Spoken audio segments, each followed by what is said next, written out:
Cleaner fired and receives a clay house as payment, but what she finds there. Patricia Williams had dedicated 15 years of her life cleaning and caring for the Montgomery Mansion, the wealthiest family in Asheville.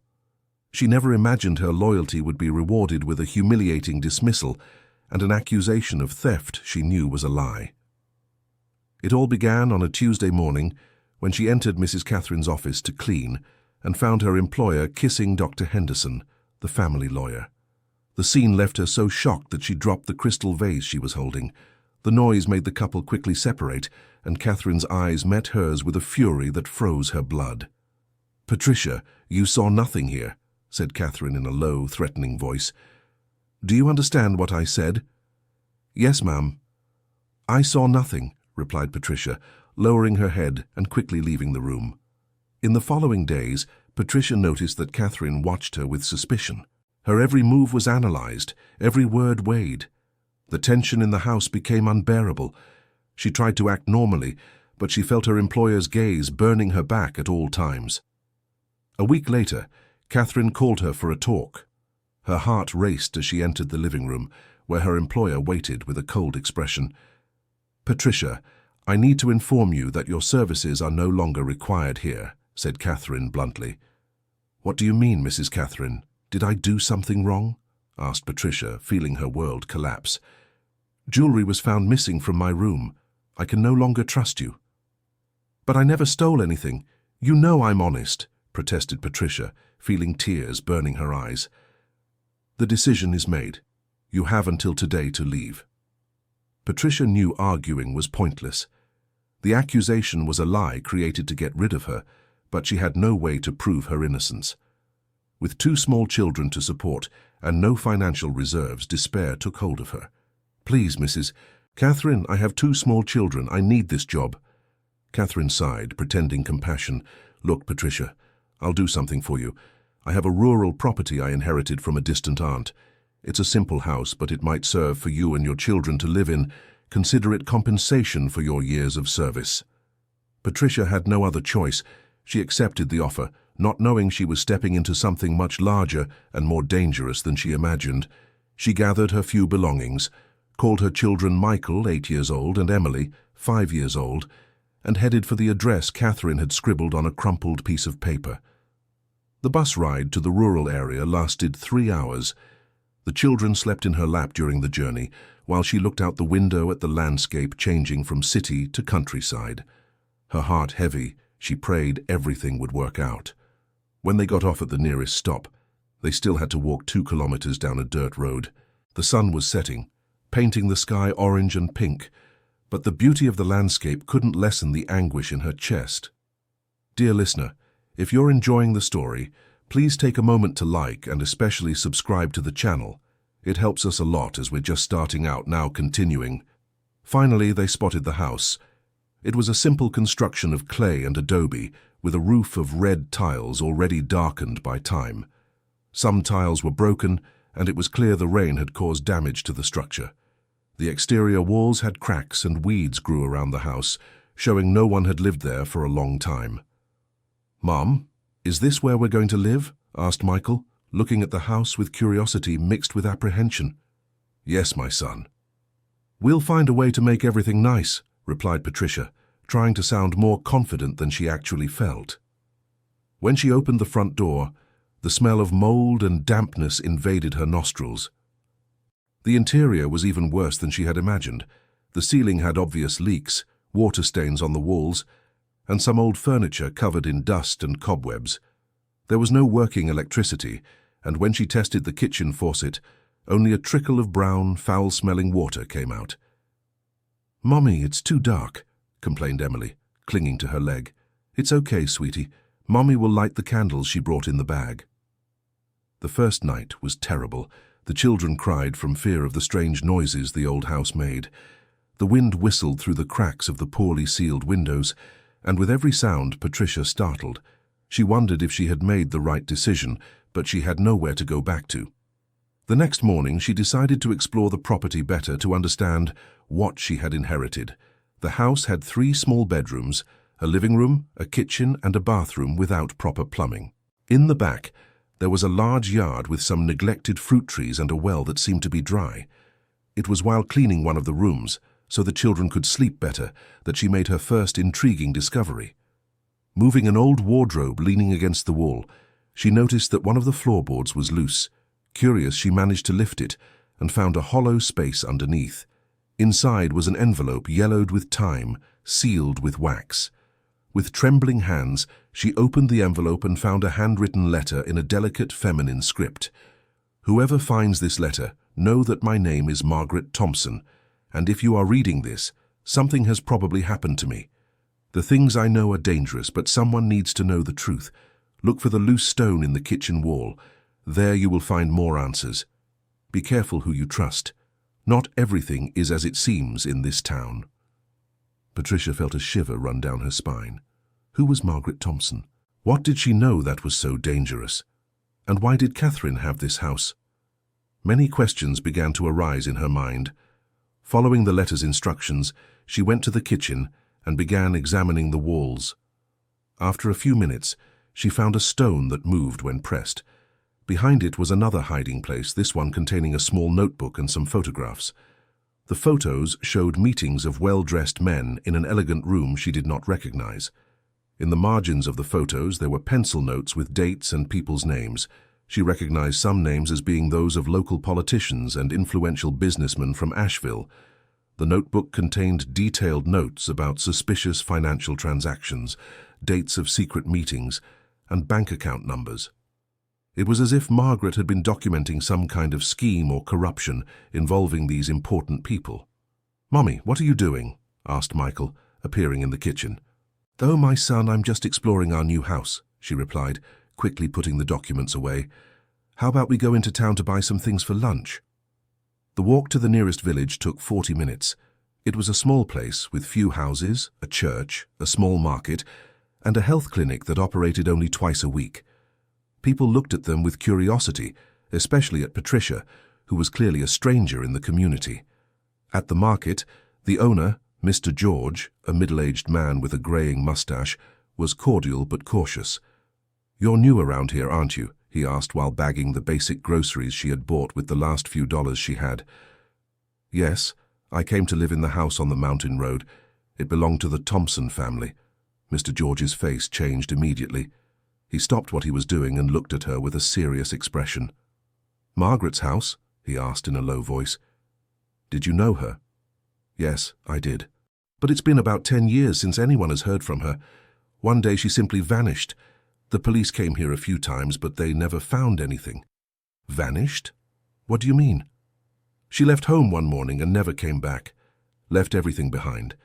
People say she discovered things she shouldn't have." Patricia felt a chill. The pieces were starting to fit together in a worrying way. "What kind of things?" Mr. George looked around to make sure no one was listening. "Margaret worked at the City Hall in the documentation department. They say she discovered irregularities in public works contracts, land grabbing, that sort of thing. But we never knew for sure." "And why didn't anyone else investigate?" "This is a small town, young lady.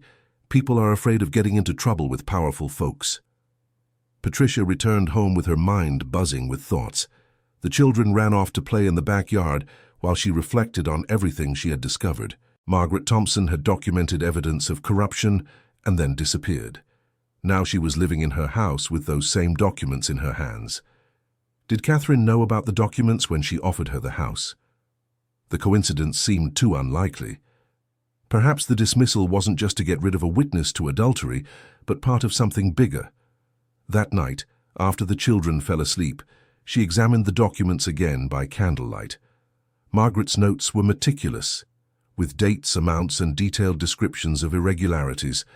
There were mentions of overpriced contracts for building schools and health clinics that were never completed, illegal subdivisions sold at inflated prices, and public funds diverted to personal accounts. Among the names noted, one made her blood run cold: Richard Montgomery, Catherine's husband. He was involved in several of the suspicious transactions documented by Margaret. Now it all made sense. Catherine hadn't given her the house out of kindness, but to keep her away and isolated, unable to cause trouble. But there was a flaw in Catherine's plan. She hadn't counted on Patricia finding the evidence left by Margaret. During the following days, Patricia tried to adapt to the difficult life in the clay house. Without electricity, she depended on candles and kerosene lamps. The well water needed to be boiled before consumption, and she had to walk long distances to buy groceries with the little money she had.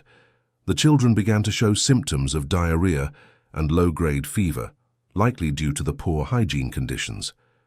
With no money for a private doctor and the local health clinic operating only sporadically, she grew desperate.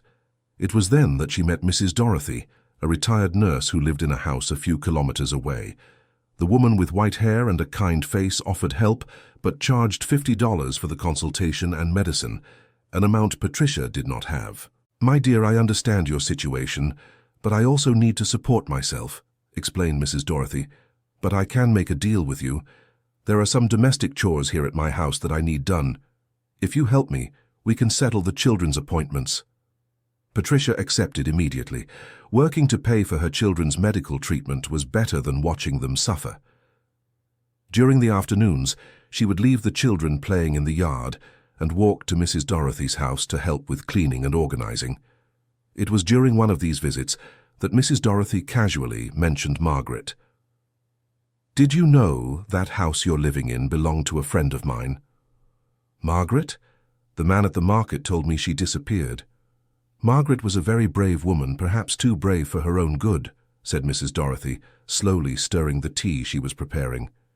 "She discovered things that some people would have preferred to remain secret." "What kind of things, Mrs.?" Dorothy hesitated, as if deciding how much she should reveal.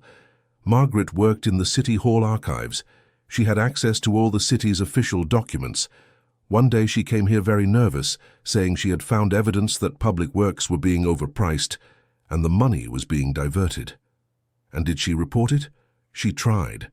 She went to the mayor, but he said they were just calculation errors. She went to the police chief, but he said he needed more evidence. No one wanted to get involved. And then Margaret became obsessed with the case. She started photographing documents, making copies, documenting everything. She said that one day she would expose the truth, even if it cost her her job. And then she disappeared. Exactly. The day before she disappeared, she came here to ask me to take care of her plants if something happened to her. I thought it was strange at the time, but she said she was feeling threatened. Patricia absorbed every word, feeling like she was putting together a dangerous puzzle. Margaret had documented evidence of corruption, felt threatened, and then disappeared. Now she possessed that evidence and was living isolated in the house where it all began. "Mrs. Dorothy, do you think Margaret is—" She couldn't finish the question. "I don't know, my dear. I hope she managed to escape and is living safely somewhere, but I'm afraid powerful people may have decided to silence her." That night, Patricia felt more alone and threatened than ever. She was in an isolated house with 2 small children, very little money, and now she discovered she possessed documents that could be dangerous to influential people. She decided she needed to find a way out of that situation. Perhaps she could use the documents as a guarantee of safety, or find someone honest who could help her expose the truth safely. It was then that a man appeared at her door. She was preparing the children's breakfast when she heard footsteps outside. Through the kitchen window, she saw a middle-aged man, well-dressed, walking toward the entrance. Her heart raced. Who could it be? How had he discovered where she lived? "Good morning," said the man when she opened the door, keeping it only slightly ajar. "My name is Kevin Brooks. I'm a real estate agent. I heard you were living on the Thompson property." "Yes, and what do you want?" "I come with an offer. I have a client interested in buying this land. It's a good opportunity for you to get some money and find a better place to live with the children." Patricia analyzed the man with suspicion. How had he discovered so quickly that she was living there? And why would anyone be interested in buying land with a house in ruins in the middle of nowhere?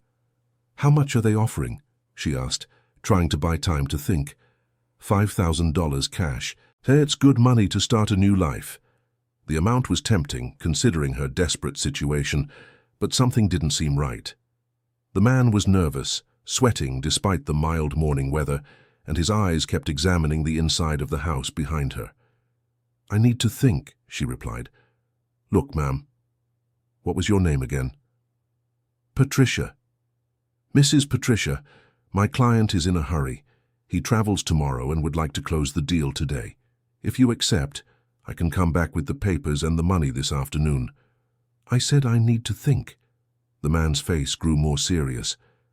Mrs. Patricia, with all due respect, but you don't have many options. This house is falling apart. It doesn't have proper infrastructure and you have 2 children to care for. My client is being generous with the offer. Who is your client? That's confidential, but I can assure you it's someone serious who can pay in cash and without complications. Patricia decided she needed to talk to someone before making any decision. The realtor's behavior was triggering all her suspicions. Mr. Kevin, I'll think about it and give you an answer tomorrow. Mrs. Patricia, I can't guarantee the offer will still be valid tomorrow. My client is looking at other properties. Then let him buy the other properties, she replied, closing the door. Through the window pane, she watched the man leave, visibly annoyed, talking on the phone as he walked away. Dear listener, if you're enjoying the story, please take a moment to like and especially subscribe to the channel. It really helps us who are just starting out. Now continuing. Patricia decided she needed professional help. On the walk to the village, she asked Mr. George if he knew any trustworthy lawyers in the area. There's a young man who graduated recently and opened an office in town. He's from the Public Defender's Office, so he doesn't charge for services. His name is Daniel Harris. Where can I find him? Every Thursday he has hours at the City Hall. Today is Thursday. If you hurry, you might still be able to speak with him. Patricia took the children and made the trip to town. The Public Defender's makeshift office operated from a small room at the back of the City Hall. There she found a young lawyer with a simple appearance, glasses and unkempt hair, assisting other people with various problems. When it was her turn, she sat down in front of Daniel and briefly explained her situation.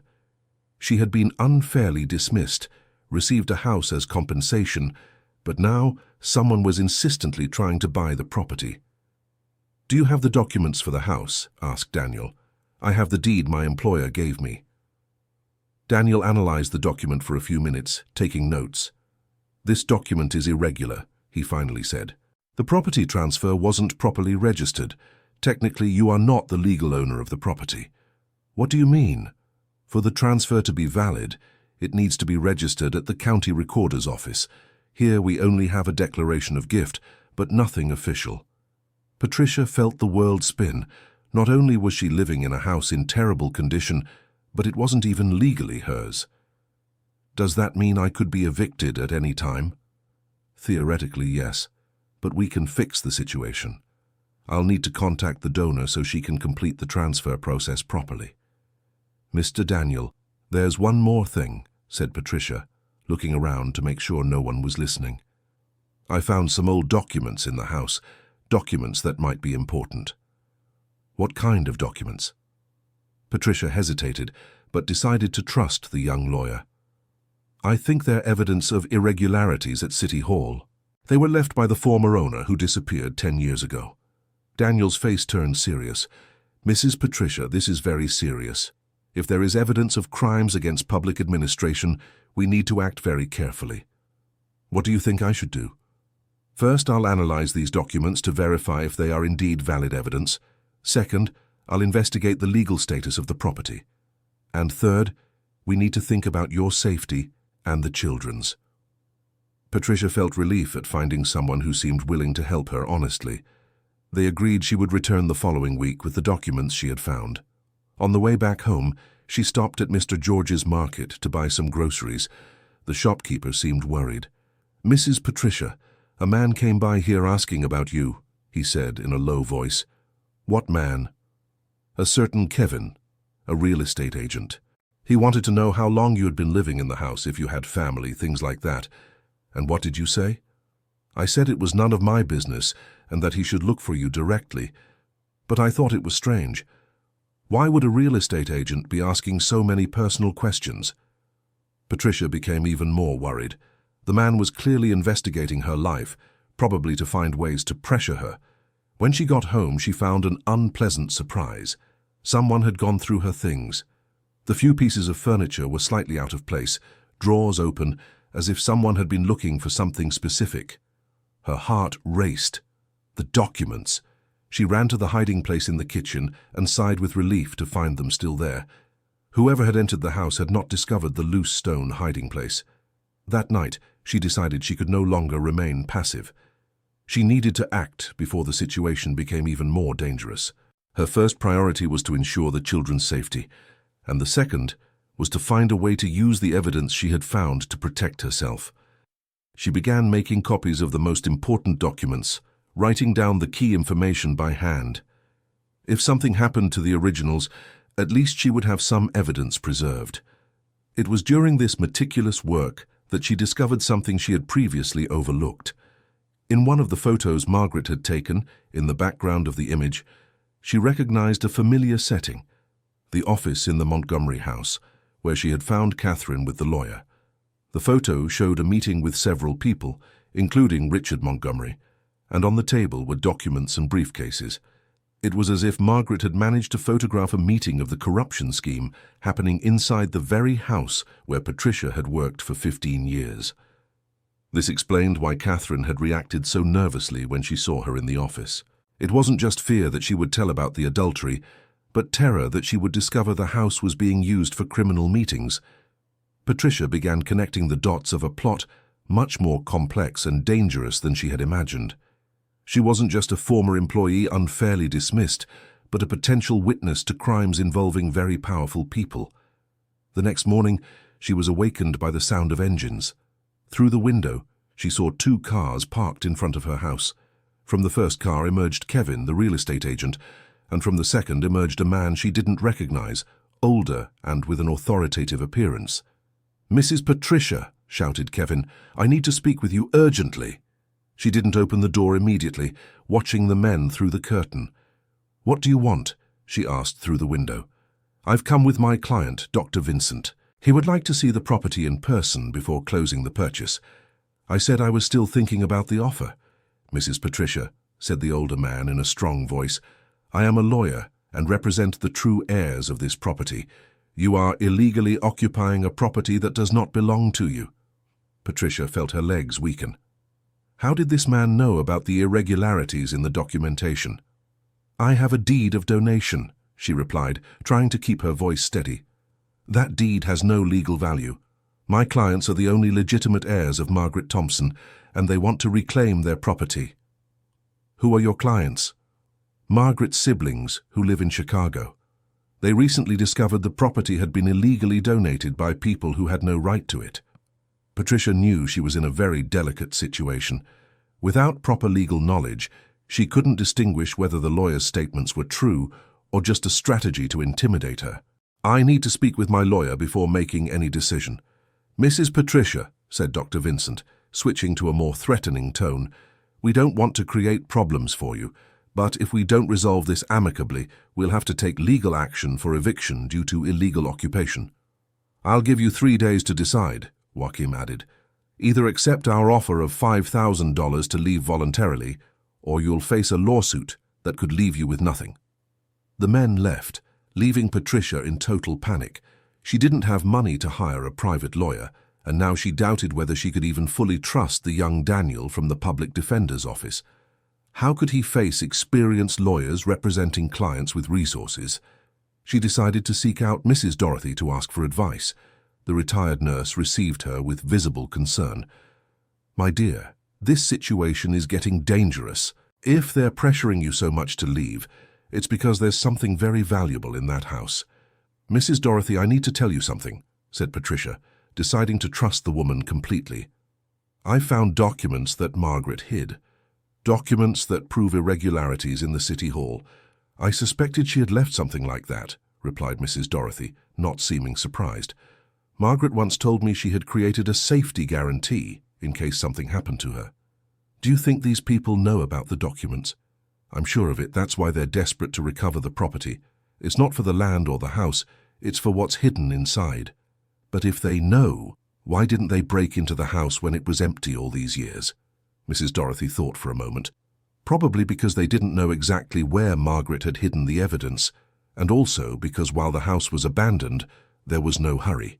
But now that you're living there and poking around, they got nervous. What do I do? You have two options, my dear.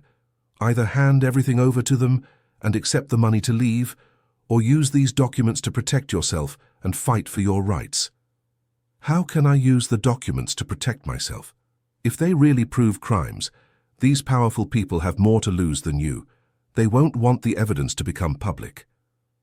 Patricia returned home with many ideas in her head, but still without a concrete plan.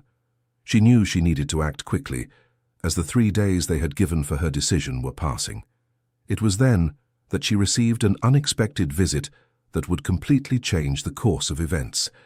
It was late afternoon when she heard a soft knock on the door. Through the cracks in the boards, she saw an elegant, middle-aged woman she didn't recognize. "Good afternoon. My name is Barbara Henderson," said the woman when Patricia opened the door. "I would very much like to speak with you." The surname Henderson sounded familiar. It was the same as the lawyer who was with Catherine at the office. Could she be related to him? "What do you want?" "May I come in? It's about the house situation and some documents I believe you found." Patricia hesitated, but the woman seemed different from the men who had appeared earlier. Her demeanor was less threatening, more respectful. "The children are sleeping. Let's talk out here," said Patricia, stepping out and closing the door behind her. Barbara looked around, checking if they were alone. "Mrs. Patricia, I'll be direct with you.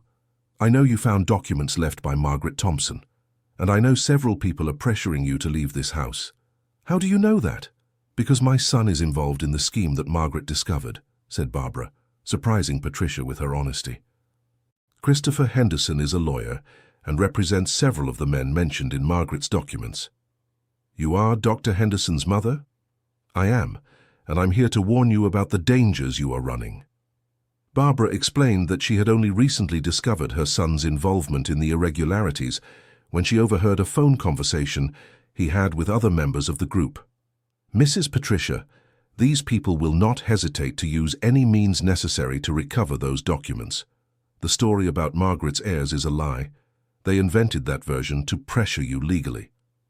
"So I have a right to the house?" "You do, but that's the least of the problems now. The biggest problem is that they know you found the evidence and are planning something to force you to hand it over." "What kind of thing?"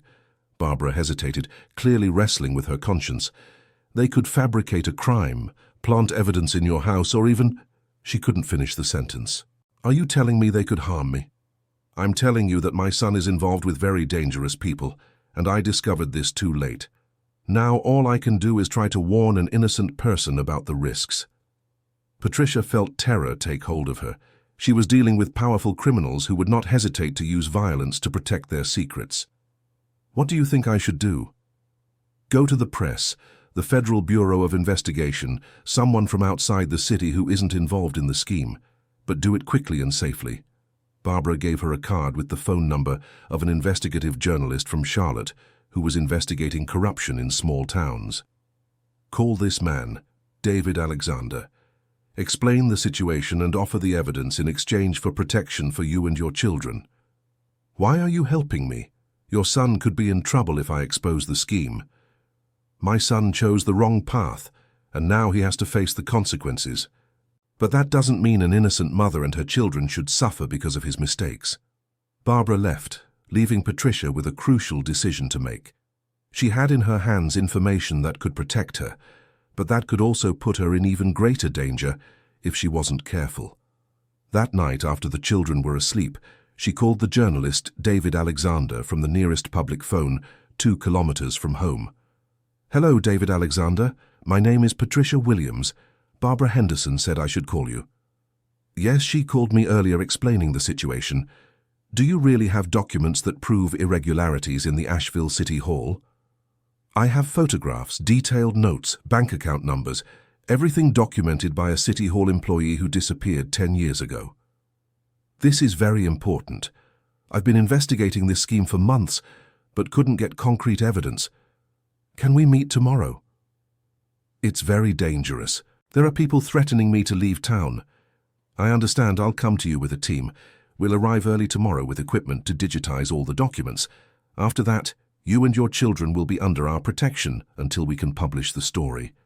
For the first time in weeks, Patricia felt that there might be a way out of her situation. She arranged to meet him at the entrance to the village at 7 in the morning. When she returned home, she found a terrifying scene. The door was ajar and she could hear the children crying inside. She ran home and found Michael and Emily awake, frightened because they had heard strange noises. "Mum, where were you? We heard people talking outside," said Michael, tears in his eyes. Patricia quickly checked if anything had been taken. The documents were still in the hiding place, but it was obvious someone had been in the house during her absence. She was now certain she was being watched constantly. Every move she made was being monitored by the criminals. She needed to be extremely careful, not to jeopardize the meeting with the journalist. She decided she could no longer stay in the house that night. She took the essentials, including the documents, and walked with the children to Mrs. Dorothy's house. "Mrs. Dorothy, can the children and I stay here tonight? I'm scared." The nurse received them without asking questions, preparing a place for them to sleep in the living room. Patricia explained that she had contacted a journalist and that they would meet the following morning. "You did the right thing, my dear. That's the only way to get out of this situation safely." Dear listener, if you're enjoying the story, please take a moment to like and especially subscribe to the channel. It helps us a lot as we're just starting out, now continuing. The next morning, Patricia left the children with Mrs. Dorothy and went to the scheduled meeting with David Alexander. The journalist had arrived with a small but well-prepared team, including a photographer and a computer technician. "Mrs. Williams, I'll be direct. This evidence you possess could expose one of the biggest corruption schemes ever uncovered in the region, but it also puts your life at risk." "I understand the risks, I just want to protect my children." "That's exactly what we're going to do. I'll digitize all the documents right now. After that, I'll take you to a safe location in Charlotte while we prepare the report." The digitization work took 3 hours. David Alexander was impressed with the quality and quantity of evidence collected by Margaret. "This woman was very meticulous. There's enough evidence here to bring down a dozen politicians and businessmen." "What happens now?" "I'll publish the first report tomorrow. After that, I hope the federal authorities will take steps to officially investigate." "And me? Can I go back home after the report is published?" "Mrs. Williams, once this report comes out, you will become a very important witness. You'll need to stay in a protected location until the culprits are arrested." Patricia felt her world turn upside down again. Even by doing the right thing, her life and her children's lives would remain at risk. They went back to get the children from Mrs. Dorothy's house, but found the nurse in a state of panic.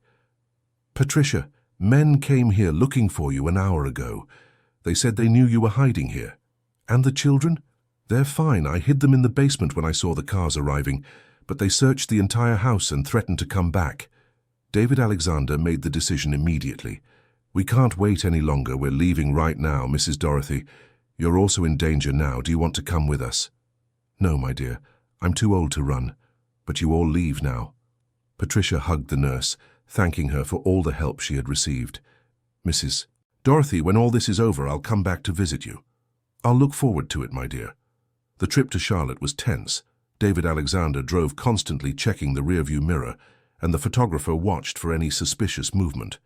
The children slept in the back seat, exhausted by the tension of the past few days. In Charlotte, they were taken to a safe apartment where they would stay while David Alexander prepared the series of reports. The journalist explained it would take at least a week to verify all the information and prepare the material for publication. During that week, Patricia had time to reflect on everything that had happened. In just a few months, her life had completely changed. She had lost her job, been forced to live in a ruined house, uncovered a corruption scheme, and was now hiding in an unfamiliar city. But for the first time in a long while, she felt she was on the right side of history.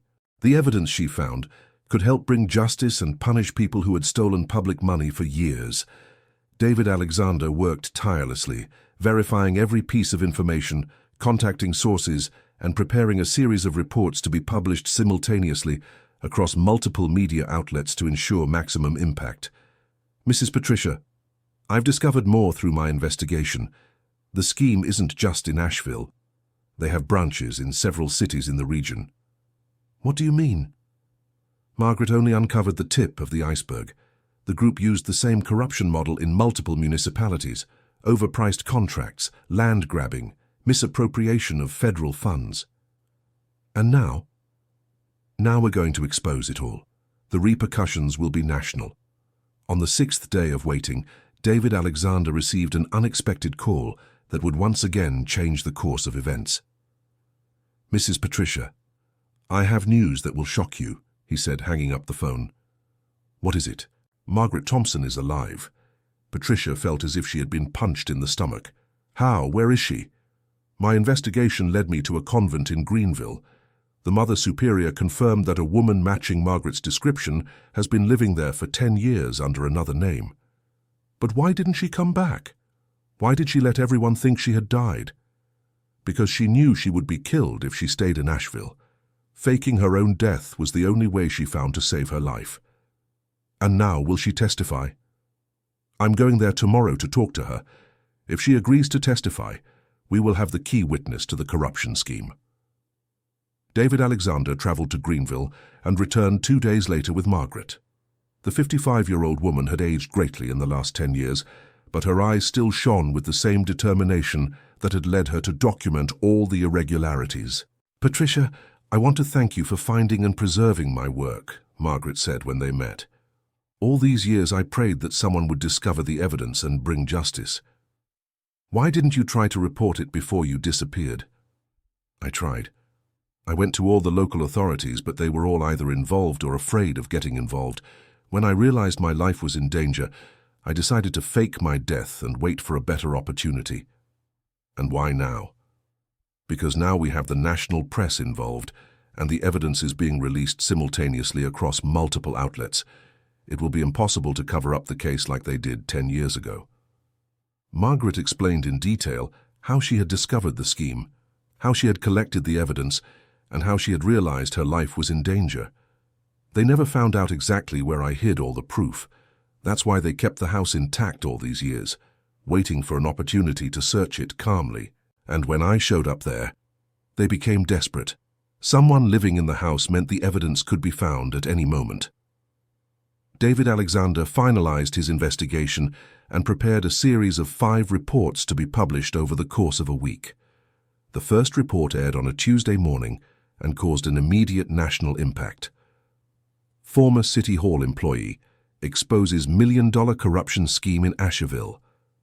The report detailed the entire scheme, showed the evidence collected by Margaret, and revealed the names of all those involved. It also included Patricia's story and how she had been threatened for finding the evidence. The repercussions were immediate.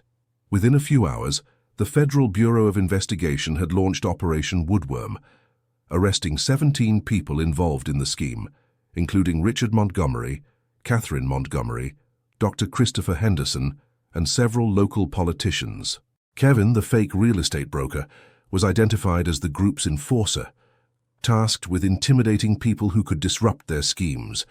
Dr. Vincent, the supposed lawyer for the heirs, was actually a lawyer suspended from the State Bar Association who provided illegal services to the group. In the following days, more complaints emerged from victims of the scheme in various cities across the region. The total amount embezzled exceeded $50 million. Patricia and Margaret gave detailed statements to the Federal Bureau of Investigation, and both entered the Witness Protection Program until the criminal's trial. During the protection period, which lasted 8 months, Patricia managed to finish high school through an adult education course and started a technical course in administration. The children were enrolled in a good public school and received psychological counseling to overcome the trauma of the threats. Margaret decided she wanted to return to working for public transparency. With the help of an NGO, she created a project to teach citizens how to identify and report irregularities in public contracts. The trial of those involved in the scheme lasted 2 years. All the main defendants were sentenced to prison terms ranging from 8 to 15 years. Additionally, they were required to fully reimburse the embezzled funds to the public treasury. Since evidence indicated that Catherine had donated the house to Patricia specifically to keep her isolated and under control, the judge ruled that the donation was valid and that Patricia had legal right to the property. With the money she received as compensation for moral and material damages, Patricia managed to completely renovate the clay house, installing electricity, running water, and improving the entire structure. More importantly, She used part of the compensation to create a community library on the property, offering books, computers, and internet access for the children in the region. The library was named the Margaret Thompson Library, in honor of the woman who had dedicated so much effort to exposing the truth. Mrs. Dorothy, who had helped during the most difficult times, was invited to coordinate the basic health services offered at the library. At 70 years old, she found a new life mission serving the needy families in the region. David Alexander won several journalism awards for the series of reports that exposed the scheme. He kept in touch with Patricia and Margaret, following the development of the social projects they created. Barbara Henderson, the corrupt lawyer's mother, sold all her assets to compensate some of the victims of the scheme led by her son. She moved to a small town where she works as a volunteer at a daycare center for underprivileged children. The young lawyer Daniel Harris, who had tried to help Patricia in the beginning, managed to specialize in constitutional law and now works at the same NGO as Margaret, providing free legal defense to victims of corruption across the state. Patricia's story became known nationally as an example of how an ordinary person can make a difference in the fight against corruption. She was invited to speak at universities, public transparency conferences, and television programs. But what made her most proud was seeing the development of the children in the region who now had access to quality education at the community library. Michael, her eldest son, excelled in his studies and won a full scholarship to study engineering at a federal university. Emily, the youngest, developed a passion for books and dreams of becoming an investigative journalist like David Alexander, to help other people like Mommy helped, in her words. Margaret never married again, but found personal fulfillment working for public transparency. She says the 10 years hidden in the convent gave her perspective on what truly matters in life, making a difference for people in need.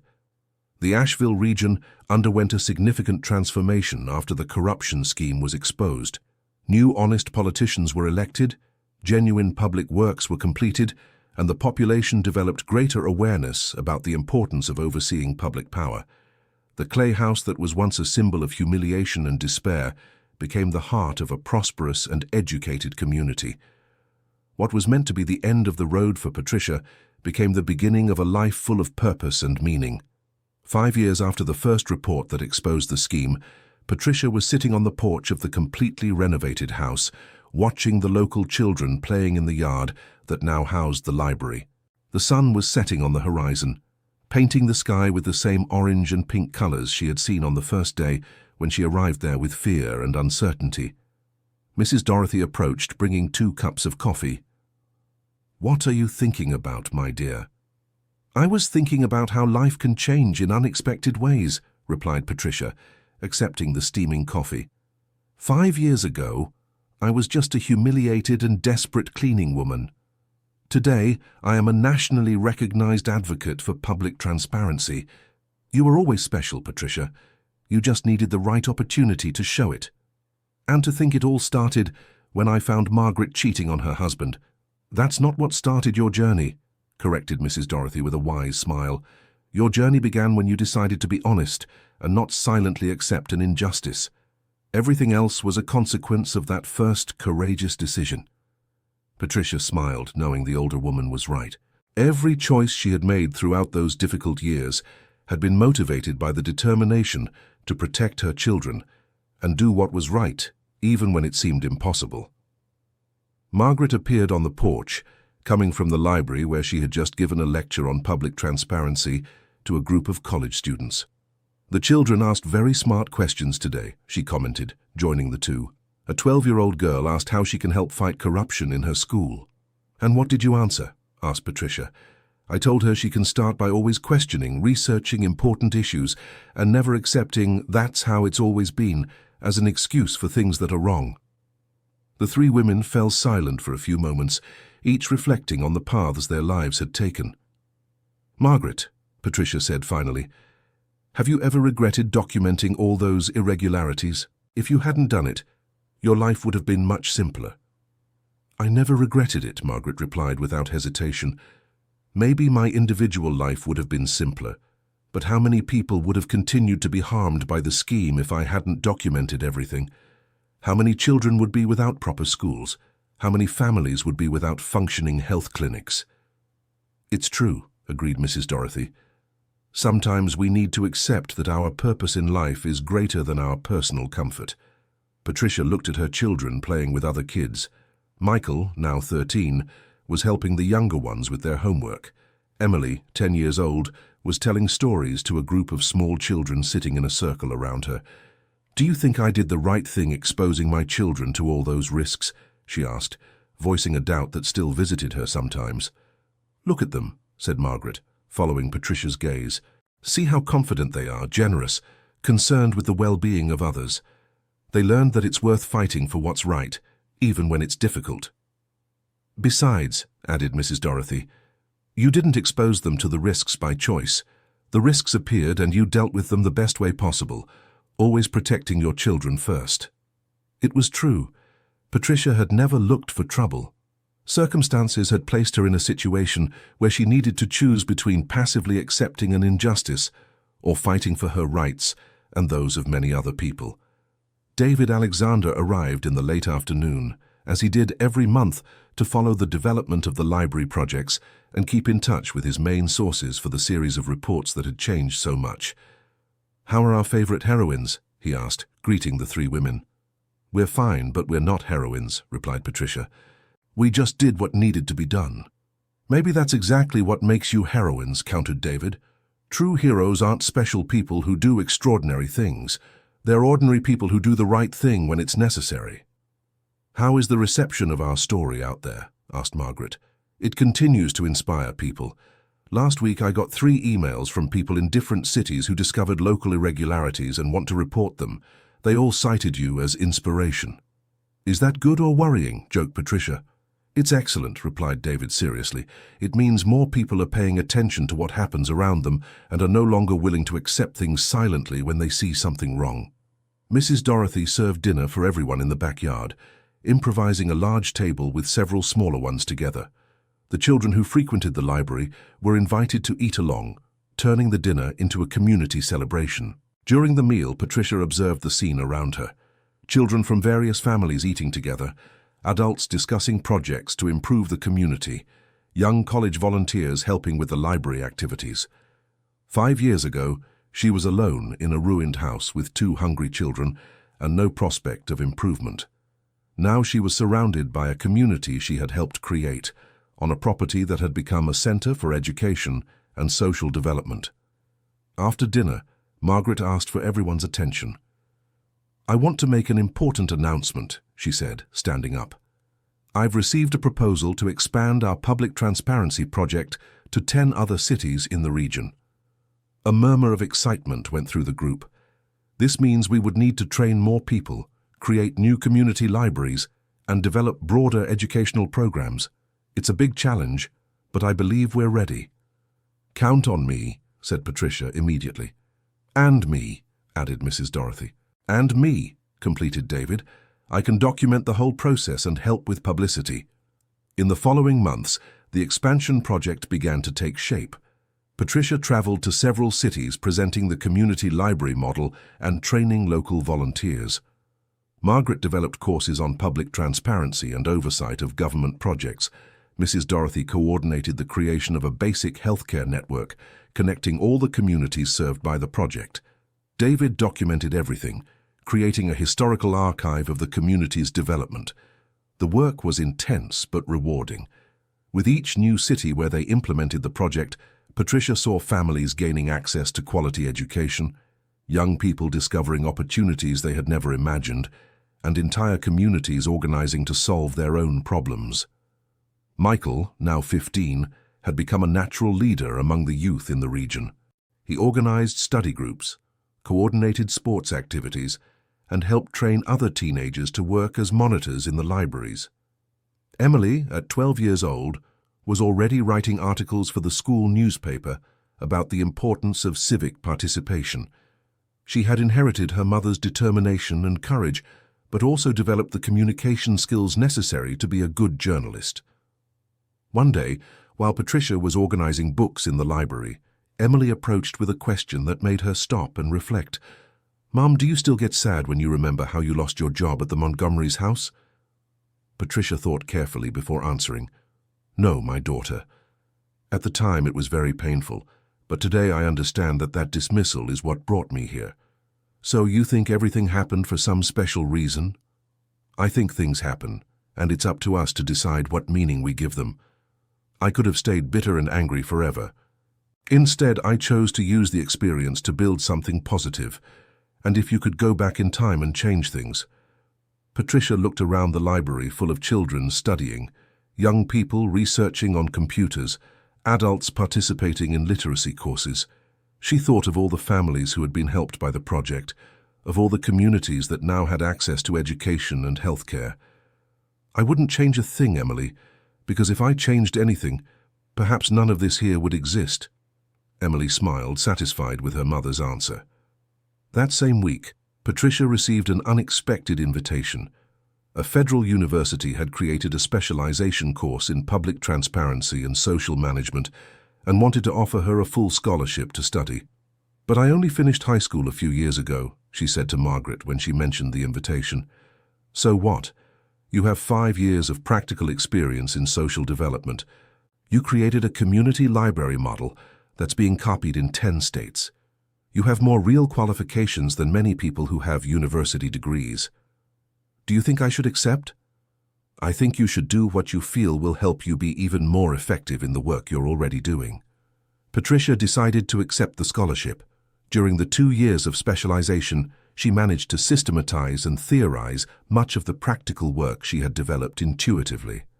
Her final monograph was on community libraries as centers of social development in rural communities, and it became a national reference for similar projects.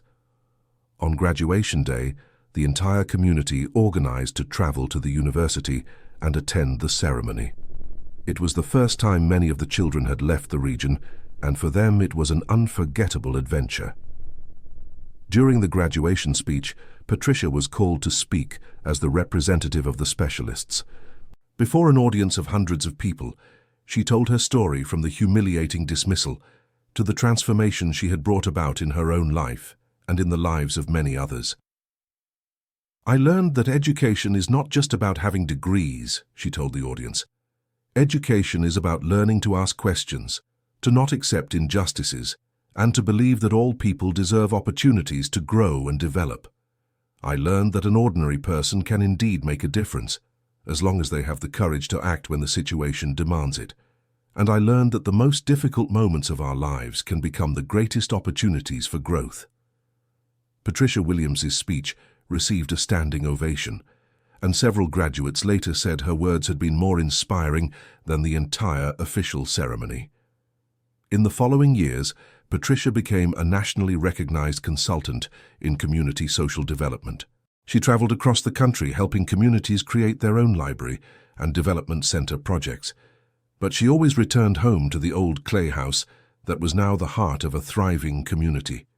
It was there she felt most fulfilled, working directly with people, seeing the practical result of all the efforts.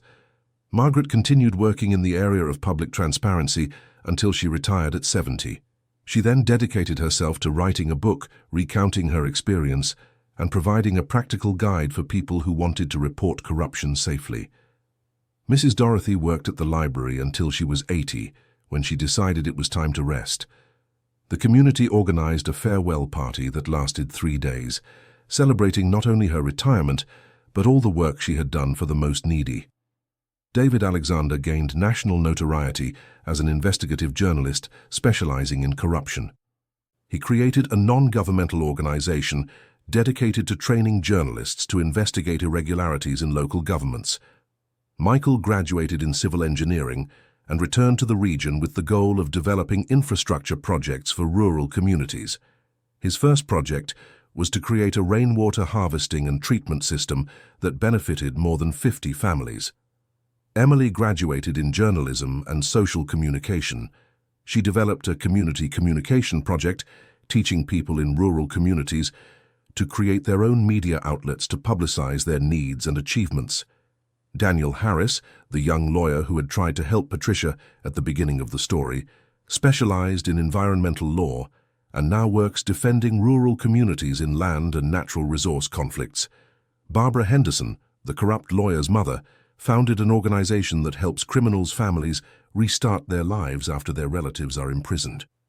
Her work is considered pioneering in the area of social assistance for prisoners' families. 10 years after the first report that exposed the corruption scheme, the Asheville region had been completely transformed. The social development model created by Patricia and Margaret was being implemented in more than 50 U.S. cities. The old Clay House had become the headquarters of a community university that offered free courses in various fields of knowledge. The original library had expanded to include computer labs, arts and crafts workshops, and a community health center. Patricia, now 45, was nationally recognized as one of the leading references in community social development. She had written 3 books, received several awards, and been invited to speak at universities and international conferences. But what made her most proud was seeing the hundreds of young people who had grown up frequenting the library and were now in universities, working in their own communities, or developing new social projects. On a Sunday afternoon, Patricia was sitting on the porch of the house where it all began, reading letters from people across the country who had been inspired by her story. One letter in particular moved her especially. It was from a woman from South Carolina who had been unfairly dismissed and was being pressured to accept a ridiculous settlement. The woman wrote that she had read Patricia's story and decided to fight for her rights instead of passively accepting the injustice. "Your story taught me that no matter how difficult a situation may seem, there's always a way to turn an injustice into an opportunity for growth," the woman wrote. Patricia smiled, remembering how alone and desperate she had felt so many years ago. She could never have imagined that her personal experience would become an inspiration to so many others. Margaret approached, bringing 2 cups of tea. "Reading your fan mail again?" she teased. "I was thinking about how strange it is to be called an inspiration," replied Patricia. "When I was living through all that, I just wanted to survive and protect my children. I never thought I was being heroic." "Maybe that's exactly why you became an inspiration," said Margaret. "People relate to you because you're real. You weren't born special, you didn't have superpowers.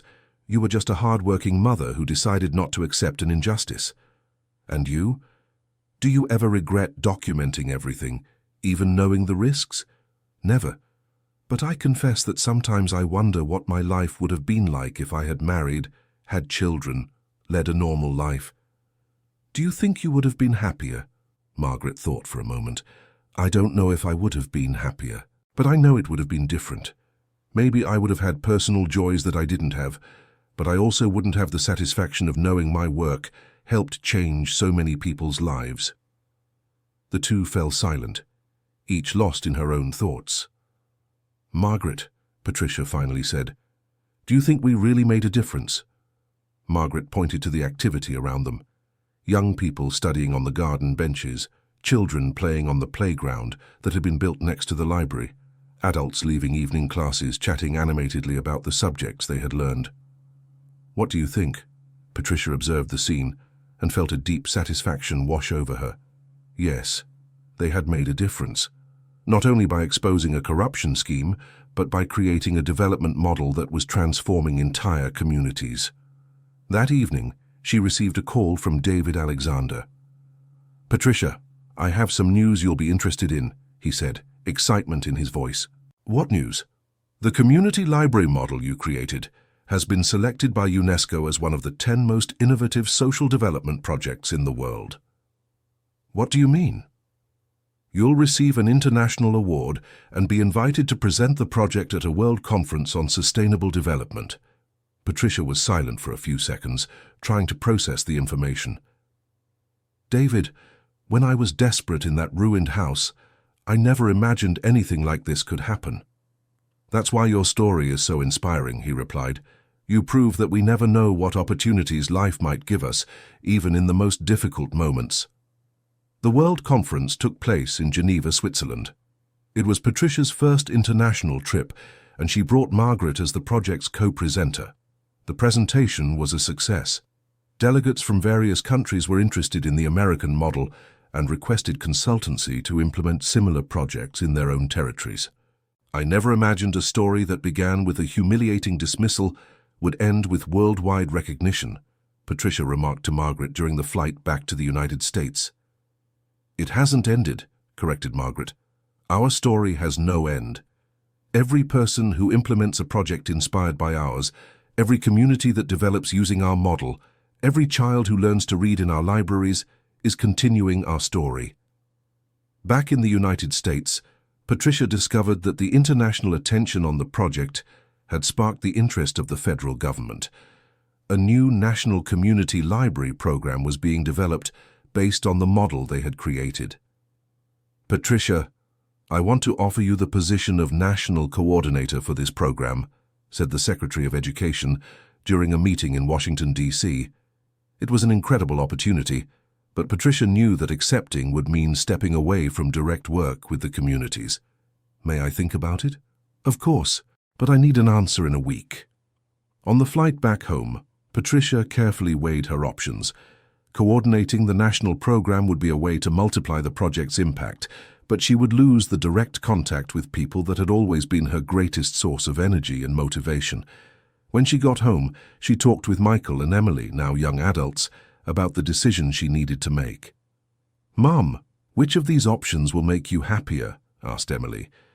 "I don't know. Both have advantages and disadvantages." "Then which one is more aligned with what you've always believed in?" asked Michael. Patricia reflected on her son's question. From the beginning, her motivation had been to help specific people, to solve concrete problems in real communities. The work in Washington, D.C. would be important, but more bureaucratic and distant from people's reality. "I think I already know my answer," she said. Patricia decided to decline the position in Washington, D.C., but proposed an alternative. She could work as a consultant for the national program, traveling across the country to train local coordinators and supervise project implementation. This way, the model developed in the Asheville region would be multiplied nationally, but she would maintain direct contact with the communities and the people. The secretary accepted the proposal, and Patricia began a new phase of her work. Over the next 5 years, she traveled to every state in the United States, helping to implement over 200 community libraries. Each community adapted the model to its local needs and characteristics. In the Appalachian regions, the libraries included environmental education labs. In the Southeast, they focused on drought resilience projects. In the Midwest, they developed sustainable agriculture programs. But all maintained the fundamental principles that Patricia and Margaret had established: quality education, community participation, public transparency, and sustainable development. At 50, Patricia decided it was time to slow down her travel pace and focus on training a new generation of community leaders. She created a social leadership training institute on the very property where it had all begun. The institute offered intensive 3-month courses for young people from rural communities, teaching community organizing techniques, social project management, fundraising, and participatory leadership. Michael became the academic director of the institute, developing innovative hands-on teaching methodologies. Emily created the institute's social communication program, training the young people to document and promote their own projects. Margaret, at 75, continued as a special consultant for public transparency issues. Mrs. Dorothy, now 85, became the institute's unofficial emotional counselor, offering wisdom and maternal support to the young students. End of story. Now tell us what you thought of this story and where you are watching from. Do you believe Patricia made the right decisions throughout her journey? We look forward to reading your sincere opinion in the comments. Which moment in the story moved you the most? Thank you so much for your company. Don't forget to leave your like and subscribe to the channel so you don't miss other moving stories like this one.